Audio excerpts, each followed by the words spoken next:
Amici del Vendée Globe 2024, giorno 69 e come dicevamo ieri, Giancarlo Pedote è entrato in modalità Vendée, 100%. Sospendere ogni forma di giudizio e concentrarsi soltanto su ciò che possiamo controllare, su ciò che ci spetta.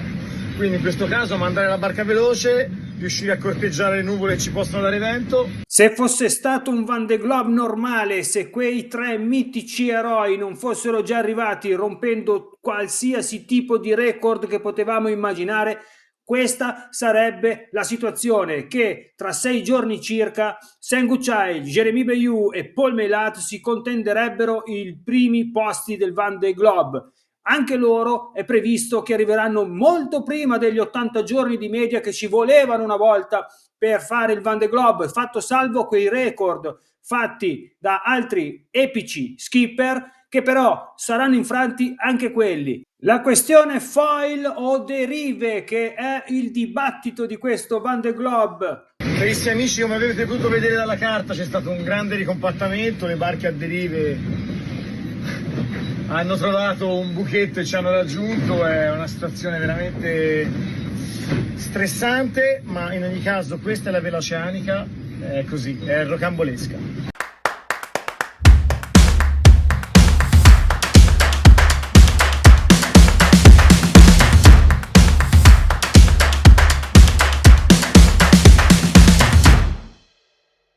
Barche a deriva che tolgono il primato ai foil, barche a deriva come quella di Challe Cam, gemella di quella di Eric Bayon, che invece hanno problemi, però hanno dimostrato di essere velocissime con quantità di vento limitate. La progettazione, il futuro, la tecnologia buttata su un'imbarcazione Unimoca 60 di ultima generazione ha dato i suoi buoni risultati. Barche con foil che sono sempre più resistenti e sempre più veloci nelle condizioni adeguate, lo sapevamo già, ma nelle condizioni di mare avverso hanno dimostrato veramente resistenza. Anche qui la tecnologia è andata avanti e ha dimostrato un passo in più, nonostante si siano sempre verificati dei problemi a Sébastien Simon, a Boris Herman. Molte volte sono state causa di impicci in più quando caduta una vela nell'acqua. Insomma, è una protuberanza nuova da cui farci l'abitudine. Intanto Benjamin Ferré ha un problema all'hook, i famosi hook che continuano a rompersi. Già ne aveva avuto uno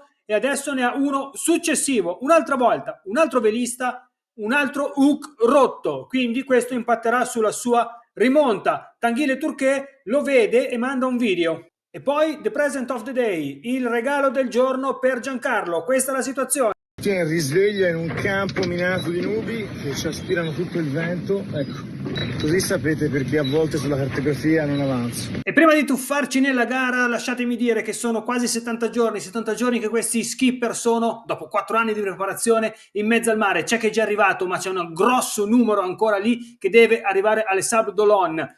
Grazie anche a tutti quelli che mi stanno sostenendo, che mi mandano messaggi, perché anch'io e anche voi sono 70 giorni che siamo incollati allo schermo a vedere il Vendée Globe. Chi non l'avesse ancora fatto, se si vuole iscrivere al canale, basta fare clic e mettendo la campanella andiamo avanti a fare gli aggiornamenti quotidiani, perché il Vendée Globe non è ancora finito.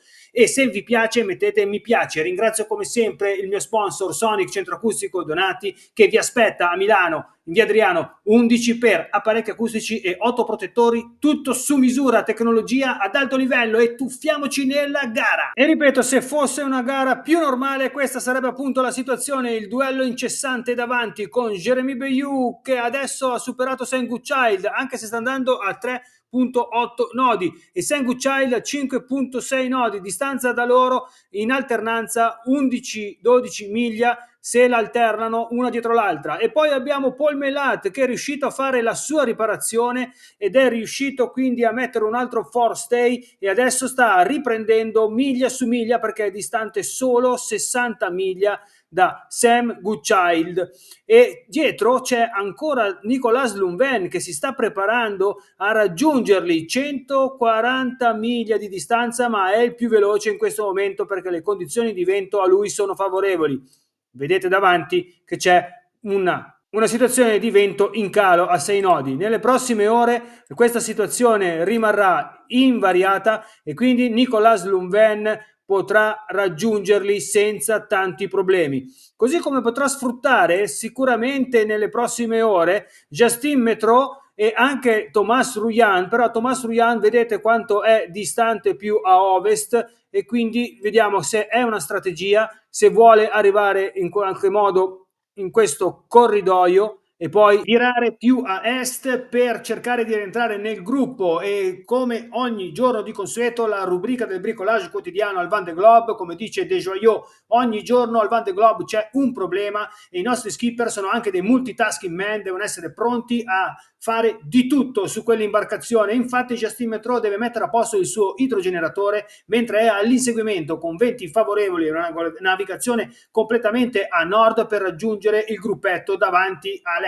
Più indietro abbiamo Boris Herman, lo vediamo qua in 10ª posizione a 10 nodi circa, anche lui in rotta nord, un po' più a ovest addirittura di Thomas Ruyan, però ha questo problema, deve tagliare, non sappiamo, ci manderà presto un suo video perché deve tagliare il foil. Il foil è così. Clarisse Cremer assieme a Benjamin Dutroux stanno recuperando sempre di più, loro stanno volando sui 20 nodi circa, poco di meno, mentre perde un pochino Samantha Davis, sempre a 18 nodi, la distanza tra di loro è sempre di 200 miglia. È incredibile invece come sta perdendo terreno Boris Herman a favore di Clarisse Cremer e Benjamin Dutroux. Attenzione, attenzione, notizia appena arrivata, Samantha Davis ha una rottura, per fortuna niente di strutturale, dovrà riparare, ha avuto un problema anche lei col J2, è strappato via, adesso capiremo meglio nel dettaglio, non è ancora stato inviato nulla sul Van de Globe, ha mandato lei un video e questo le farà perdere tempo, magari è già per questo che è un pochino più indietro nella sua rincorsa a raggiungere Clarisse e Benjamin. Romain Attanasio, prossimo al passaggio dell'equatore, lo vediamo qui impegnato nella risalita a 17 nodi con vento leggero est-sud-est, ma lui riesce a far volare la sua imbarcazione.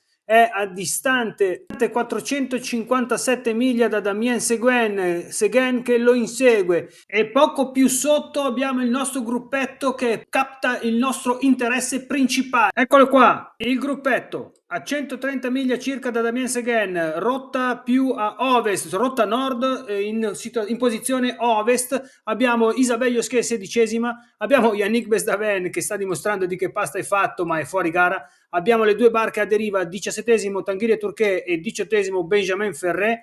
Il vento è di 10 nodi da direzione est, esattamente est, ma abbiamo Giancarlo che in questo momento sta andando a 2,7 nodi con 10 nodi di vento est. C'è qualcosa che non va, c'è qualcosa che non va. Non ci sono informazioni al momento sul sito del Vendée, non ci sono post su Facebook, non c'è niente su YouTube, ma c'è qualcosa che non va, sta andando troppo lento. Resteremo in contatto per capire cos'è che sta succedendo a Giancarlo, ma magari non è niente, magari non è niente. Vai, forza Giancarlo, l'Italia con te! Continuiamo a vedere quindi la gara, abbiamo Cora Coleman che ormai veramente ha superato le sue aspettative, non poteva pensare che poteva arrivare a semplici 160 miglia da Giancarlo Pedote ed è in recupero anche se è uscito dalla sua zona fortunata di vento. Abbiamo Alain Rora 21esimo a 11 nodi e purtroppo è così, caro Alain, quando non c'è vento non c'è vento, ma il tuo entusiasmo continua a essere presente. Mais qu'est-ce qui se passe ici? E poi Jalekam che ha ospitato ed è rimasto in gara un ospite a bordo, si chiama Albert Jalekam, mitico, che purtroppo ha avuto un problema ma non demorde perché la sua tempra è di acciaio. Poi c'è Girek Sodé ha mollato tutto il suo ultimo gruppetto e il gruppetto di Arnaud Boissier e si è lanciato all'inseguimento un po' più a est ed ha fatto un'ottima scelta perché adesso è veramente distante, mentre c'è Arnaud Boissier che dice che ha sbagliato andare a est, quindi ha virato verso ovest, ha raggiunto questo gruppo fatto da 24esima posizione Sébastien Marcet, poi abbiamo Koiro Shiraishi 26esimo, 25esimo Louis Duc, la mitica Violette d'Orange, giovanissima partecipante alla sua prima Van de Globe, e qui in questa zona abbiamo comunque delle raffiche importanti. Non è tempesta, ma dobbiamo uscirne Presto, presto, presto. Poi qui abbiamo Oliver Air affiancato da Eric Bayon, un altro che ha abbandonato ma ci sta facendo vedere anche lui che è in grado di navigare ancora.